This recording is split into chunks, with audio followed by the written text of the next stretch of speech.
प्रतिवर्ष दुई थर मांकर पूजा अनुष्ठित हुए। शरत आश्विन मास शुक्ल पक्षरे एवं बसंत ऋतु रे चैत्र मास शुक्ल पक्षरे बहु धूमधाम रे एही पूजा अनुष्ठित होता है।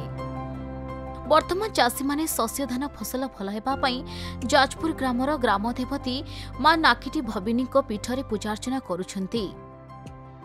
चाषी माने हातरे नड़िया कदली फूल फल हलदी पानी और हातरे पत्री ढाल धरी मां को पूजार्चना करिछंती।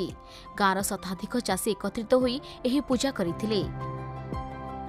तेबे ग्रामदेवती नाकिटी भवानी सह सिद्ध पालम ठाकुराणी, बड़बिल ठाकुराणी, पुरुणा पाटणा ठाकुराणी, संकट तारिणी ठाकुराणी, जाड़ीमा ठाकुराणी सह विभिन्न जमीरे थिबा विभिन्न देवादेवी को पूजार्चना करा जायथिला। एही परंपरा बहु पूर्व पुरुषरु चली आसुछि। पीढ़ी पर पीढ़ी मांकर पूजार्चना एही परि चलुछि। लोकंकर विश्वास रही मांकर पूजार्चना करबा द्वारा चाष जमी भल फसल हेबा सहित मांकर कृपा सदासर्वदा सेमानक ऊपर रही थाए। प्रतिवर्ष अष्टमी तिथि रे पूजा करा जाए। भोगराग नहीं माँ को मंदिर रे माँ को अर्पण करी आमे समस्ते प्रार्थना करुचु।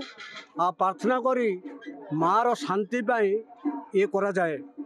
करी आमे सेठी पूजार्चना करी आमे जमी की आमर जहाँ किसी नेबार अच्छे नौचु कहीं नौचु आम स्वस्थ भल हाँपाई। माँ पाखे सनातन पूजा अर्चना चली पूर्व विधि अनुसार अष्टमी बेलार पूजा पूजी करी पत्री डाल बोलिकी आमर सनातन आमर पूर्वपुरुष माने पकांती। कहीं पकांती से पूजा करिया डाल नहीं जमी रे पकईले लक्ष्मी माँ संतुष्ट हेबे, आमको फलदान देवे, आमर कुटुंब परिपोषण करिवे बोलिकी एही पूजा अर्चना चली सनातन आमे भी सही प्रकार सही पूजा करी डाल नहीं जमी रे पकाउछु। गजपति हेमंत प्रधान का रिपोर्ट, खबर ओडिशा।